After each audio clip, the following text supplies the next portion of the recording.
오늘 이제 공개방송 본 내용 진행하기 전에 잠시 이제 안내 말씀드리게 되면요. 경제지표 스토리텔링의 모든 내용은 저작권법의 보호를 받습니다. 상업적 목적, 개인적 목적의 블로그 게재와 유튜브 방송 등을 통한 무단 도용 및 전제 재배포를 금합니다. 네, 무단 도용이란 출처, 경제지표, 스토리텔링이라고 붙이고 저희하고 어떠한 협의도 없이 저희의 시각자료나 분석 결과를 가져다가 쓰게 되면 그게 무단 도용이 되게 됩니다. 저희가 공개방송에서 공유드리고 저희가 분석하는 모든 내용들은 다른 지구상의 어떤 곳에서도 분석한 적이 없는 지적재산권에 해당되게 됩니다. 따라서 시각자료가 아닌 분석 결론만 갖다가 쓰게 되더라도 레퍼런스가 없는 분석 결론이기 때문에 레퍼런스는 저희뿐이 없죠. 그렇기 때문에 출처가 어디인지 알 수 있게 된다고, 법리적 해석이 가능하다는, 그렇기 때문에 공개방송의 이 녹화본을 근거 자료로 남긴다는 점도 참고로 말씀드리도록 하겠습니다. 네, 오늘 준비한 내용은 미달러 대비 원화 환율이 오늘 12월 3일 장중에 1100원을 붕괴를 해서 1088원까지 내려가는 현상이 나타나게 됐어요.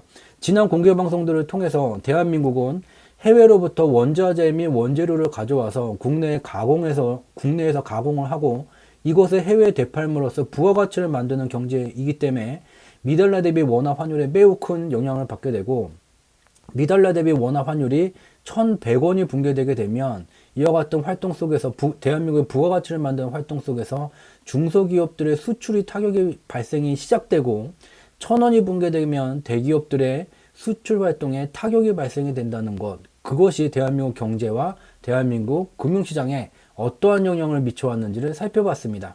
오늘 이제 추가로 살펴볼 내용 세 장 정도 이제 준비가 되어져 있죠. 그래서 오늘은 이제 세 장 중에 한 장만 새로운 내용만 공유를 더 드리도록 하겠습니다. 먼저 이전에 살펴봤었던 주요한 내용들을 좀 정리를 하게 되면 여기에 이제 미달러 대비 원화 환율을 나타냈어요. 여기서 미달러 대비 원화 환율이 파란색이 올라가면 원화 약세 현상, 얘가 내려오게 되면 원화 강세 현상이 나타나게 돼요.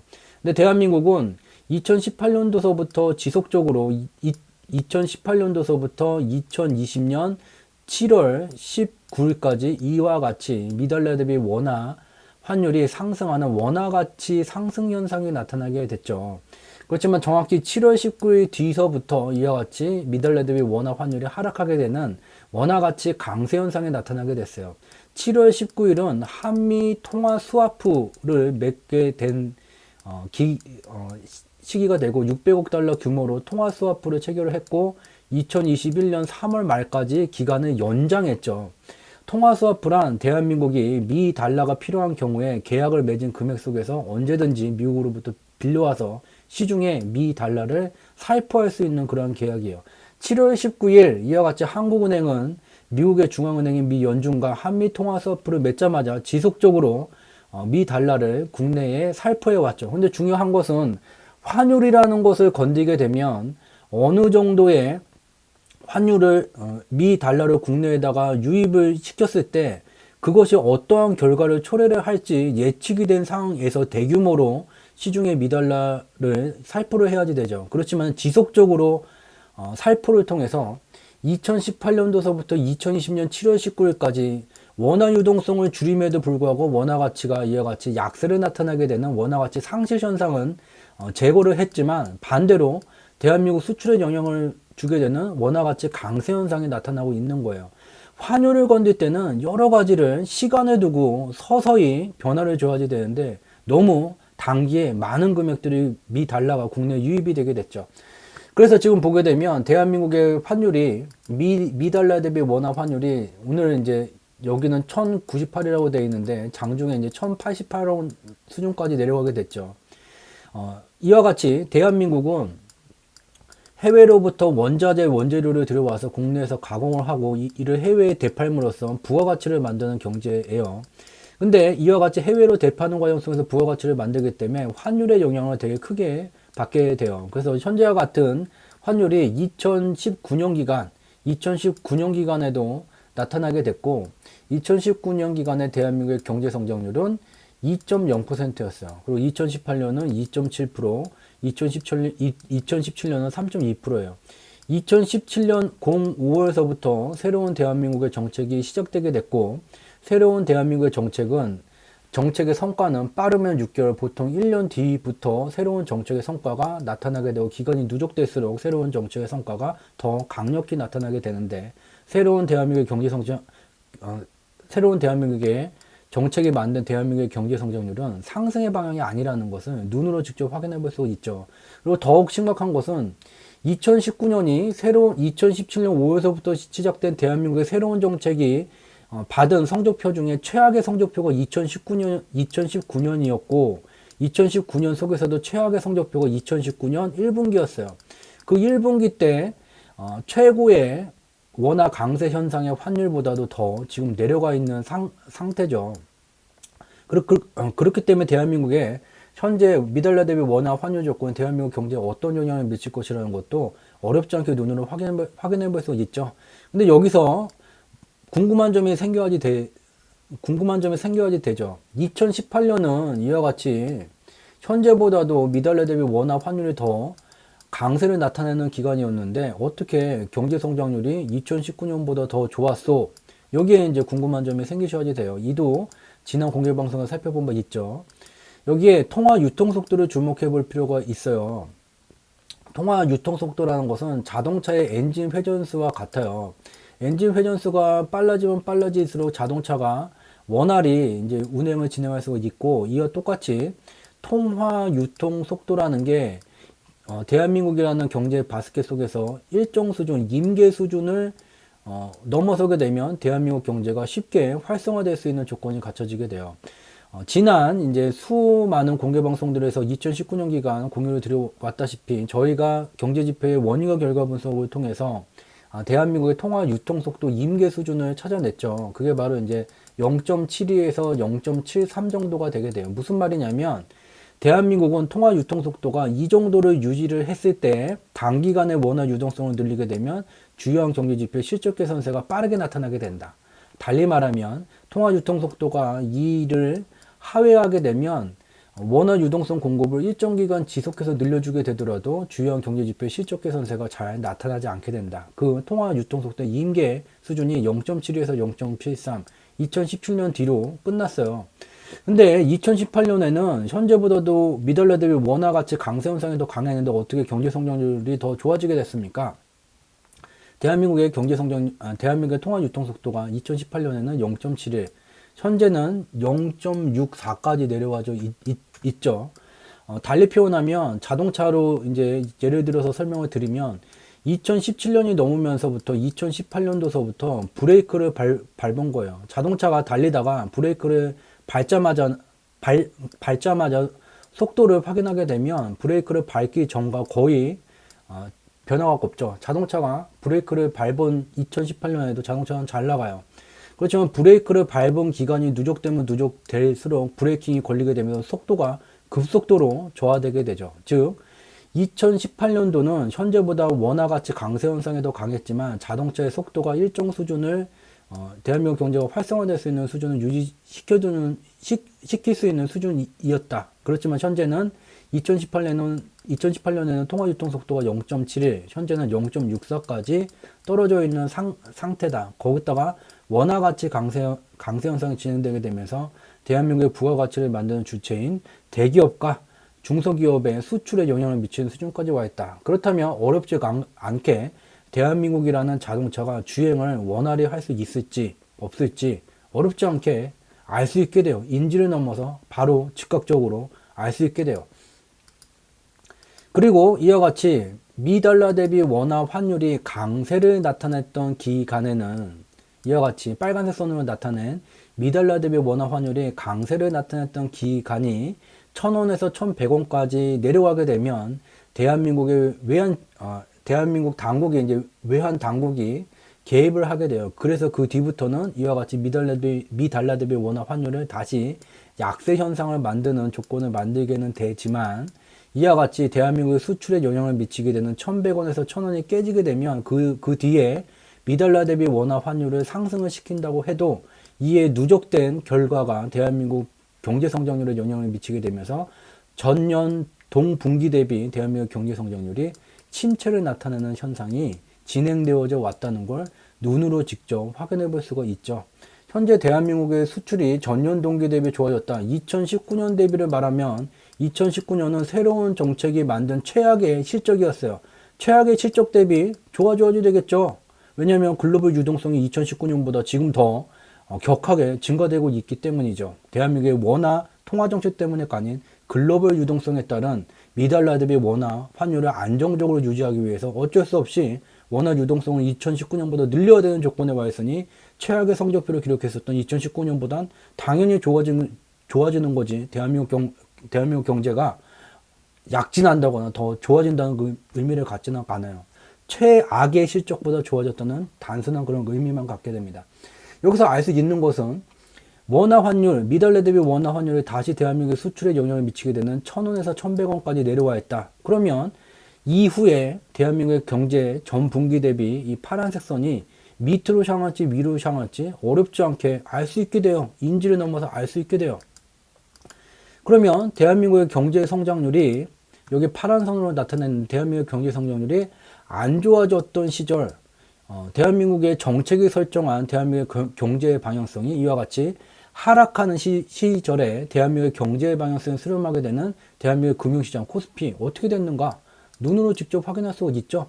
경제 성장률의 증감에 코스피의 증감이 정확히 같이 연동되고 있죠. 그래서 저희가 계속해서 공개방송을 통해서 강조드린 바는 한국과의 정책이라는 것은 미중무역전쟁이 어찌되건 말건 간에 그 나라의 정책이라는 것이 그 나라의 경제의 방향성을 설정하게 되고 그 정책에 의해서 설정된 경제의 방향성에 금융시장의 방향성이 수렴되게 된다. 직접 눈으로 볼 수가 있어요.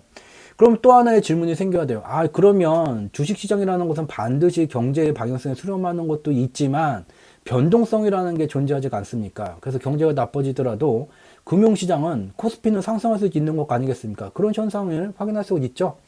대한민국의 경제 성장률은 지속해서 하락 추세가 진행이 되게 되는데 코스피만 2017년 말에서 2018년까지 깜짝 상승이 나타나게 됐죠. 가격을 움직이는 주체는 하락하는데 얘만 객체가 상승했어요. 그럼 되돌아와야 되겠죠. 2018년도서부터 하락 추세가 진행되어져 왔어요. 그러면 현재까지도 이와 같이 2010년 이래 대한민국의 경제성장률 전년 동분기 대비 경제성장률은 침체세가 진행되고 있는데 코스피가 2018년 1월 상한 수준을 넘어서 가 있다. 어떻게 돼야 되겠어요? 이미 경험을 해봤죠. 거기다가 플러스 지금 미달러 대비 원화 환율이 대한민국의 수출에 영향을 미치는 수준까지 와 있죠. 여기까지가 이제 지난 공개 방송에서 미달러 대비 원화 환율이 대한민국 경제와 대한민국 금융시장에 미치는 영향에 대해서 살펴봤었던 내용 중에 가장 핵심 내용을 이제 정리를 한 거고요. 이 뒤에 3장이 더 있어요. 그렇지만 인간 지표가 4명이나 지금 들어와 있기 때문에 이 사람들에게 이런 중요한 내용을 바로 부가가치를 만들 수 있는 뒤의 내용인데 공유하고 싶지는 않아요. 그렇기 때문에 3장 중에서 한 장만 오늘 공유를 드리고 공개 방송은 마치도록 하겠습니다. 그 한 장을 이제 보게 되면 여기에 캔들로 나타나는 게 대한민국의 대형주예요. 여기 대한민국의 대형주예요. 그리고 녹색선으로 나타난 게 미 달러 대비 원화 환율이에요. 우리가 주목해야 되는 것은 미 달러 대비 원화 환율이 대한민국 수출에 영향을 미치게 되는 1,100원에서 1,000원을 하회하는 수준까지 원화 강세 현상이 나타나게 되면 대형주는 상승이 진행되었다. 대한민국의 미달러 대비 원화 환율이 1,000원에서 1,100원을 하회하는 원화 강세 현상이 나타나는 기간에 대한민국의 대형주는 상승하는 현상이 진행되어져 왔다. 또다시 미달러 대비 원화 환율이 1,100원에서 1,000원을 하회하는 원화가치 강세 현상이 나타났던 기간에 대한민국의 대형주는 상승하는 현상이 진행되어져 왔다. 또 2020년 들어와서도 이전서부터 미달러 대비 원화 강세 현상이 진행되어져 왔고 7월 19일서부터 진행되어져 왔고 현재 1,100원을 하회하는 수준까지 들어와 있어요. 이렇게 되면 과거와 같이 국내 대형주가 상승하는 강세 현상이 진행되어져 왔다는 것까지만 공유를 드리고자 해요. 간략히 그냥 말로서만 뒤에 2장의 내용 중 일부분만 좀 공유를 드리자면 원래는 다 공유를 드리고자 했죠. 드리자면 이와 같이 특정 국가의 통화 정책이에요. 특정 국가의 통화 정책이 원화 강세를 미 달러 대비 원화 강세를 만드는 조건을 이 대한민국의 통화정책을 만들고 있다. 이런 상황이 발생되게 된다면 거대 자금을 외환시장에서 투자하는 투자자본 입장에서 보기에는 매우 좋은 기회가 발생된 거예요. 왜냐면 대한민국의 통화정책이 2018년도서부터 2020년 7월 19일까지는 완전히 180도 다르게 지금부터는 미달러 대비 원화 강세 현상을 만드는 조건, 통화 스와프 맺고 만기 연장하고 미달러 갖다가 막 뿌려대게 되면 결국은 이와 같은 방향성으로 외환시장에 투자 자본이 유입될 수뿐이 없죠. 대한민국의 한국은행이 만든 방향성으로 원화 강세 방향성으로 만들 수뿐이 없게 되고, 이런 투자 자본이 유입되게 되면 수익을 극대화를 해야지 되겠죠. 그래서 원화 강세 현상에 베팅을 하면서 동시에 부가적으로 더 수익을 거둘 수 있는 국내 대형주를 매집하게 되면 두 쪽의 양방향 쪽에서 수익이 다 발생이 되게 되겠죠. 질문 내용 좀 보게 되면요. 내년까지도 원화 강세 현상이 지속되면 지금이라도 대형주를 담아도 될까요? 네, 지난 이제 공개 방송들을 최근의 걸 좀 보실 필요가 있죠. 지금은 9월에 글로벌 금융시장 냉각기가 시작이 될 때 저희 공개 방송에서 계속해서 공유를 드린 바와 같이 그때가 이제 기회의 시기였고, 저희가 10월 공개 방송 속에서는 9월에 진입을 했을 때 수익이 어떻게 변화가 되고 있고 어떤 식의 투자 포트폴리오를 구축해야 된다. 만약에 지금의 냉각기를 공포로 여겨서 인버스를 사거나 아니면 현금 100%를 들고 있게 되면 기회 손실 비용이 발생되게 된다는 것도 10월에 공유를 드린 바가 있죠. 그래서 인간 지표들 그런 적이 없다고 자꾸 말하는데 10월 14일 공개 방송 자료 중에 캡처를 해왔어요. 이와 같은 내용을 공유 드렸고, 9월에 진입하게 되면 현재 어떤 수익이 나오고 있고, 현재는 9월에 진입했었던 그런 포지션들이 일정 수준을 넘어서는 수익이 발생되고 있는 거고, 여기에 이제 분할 매도로서 수익을 확정 지어가게 되면서 이와 같은 오버슈팅을 수익화로 전환하고 있는 그런 시절이에요. 현재 진입하면 어떻게 되는지 지난 공개 방송에서 공유된 녹화 편집본을 좀 확인하시면 좋을 것 같습니다. 공개 방송이 화요일, 목요일 밤에만 진행을 하게 돼요. 그래서 이제 월, 화, 수, 목 중에는 이와 같은 네이버에다가 이제 경제지표 스토리텔링이라고 검색어를 치시게 되면 블로그에 이와 같은 클릭을 하게 되면 저희가 운영하는 블로그 경제지표 스토리텔링 우리가 사는 세상 바로보기라는 블로그가 나오게 돼요. 그래서 매일 2개 정도씩 그날 이제 분석한 내용을 올려드리게 되고, 블로그에는 매우 단편적인 얘기만 좀 분석한 내용을 공유를 하게 되고요. 여기에 이제 연관 검색어에 보게 되면 주 상지라고 여기 조회가 돼요. 조회수가 좀 이제 많아져갖고 연관 검색이 되고요. 여기에 이제 주 상지를 클릭을 하게 되면 여기 세 번째 거 얘를 이제 클릭을 하게 되면 저희가 운영하는 카페 주상지, 주가를 상승시키는 경제지표 카페가 연결이 되게 되고, 여기에 올리는 시황은 블로그에 공유된 것보다 좀 더 심층 분석, 인덱스 리뷰가 된 내용이 올라오게 돼요. 그래서 이와 같은 블로그 내용을 통해서 블로그와 카페를 통해서 매일마다 그 분석된 내용을 참고를 하실 수 있는 자료를 제공드리고 있다는 점 참고로 말씀드리도록 하겠습니다. 오늘도 평일날 매우 늦은 시간, 야근을 하는 시간과 같은 개인의 소중한 시간을 저희 경제지표 스토리텔링이 진행하는 공개방송에 투자를 해주셔서 진심으로 감사드리겠습니다. 개인의 소중한 밤늦은 시간을 투자를 해주셨기 때문에 매번마다 도움이 될 수 있는 양질의 콘텐츠를 제공드리고자 합니다. 그러나 최근에는 좀 네거티브 마케팅과 2018년도서부터 저희를 지속해서 저희의 부가가치를 유출시키는 그런 행위를 하는 집단들이 계속해서 유입됨에 따라서 일부 좀 더 양질의 콘텐츠가 준비되어져 있음에도 공유를 드리지 못하는 그런 좀 현실이 안타까울 뿐입니다. 조만간 그와 같은 안 좋은 조건들을 좀 개선시킬 수 있는 방향으로 공개 방송을 운영하고자 하고요.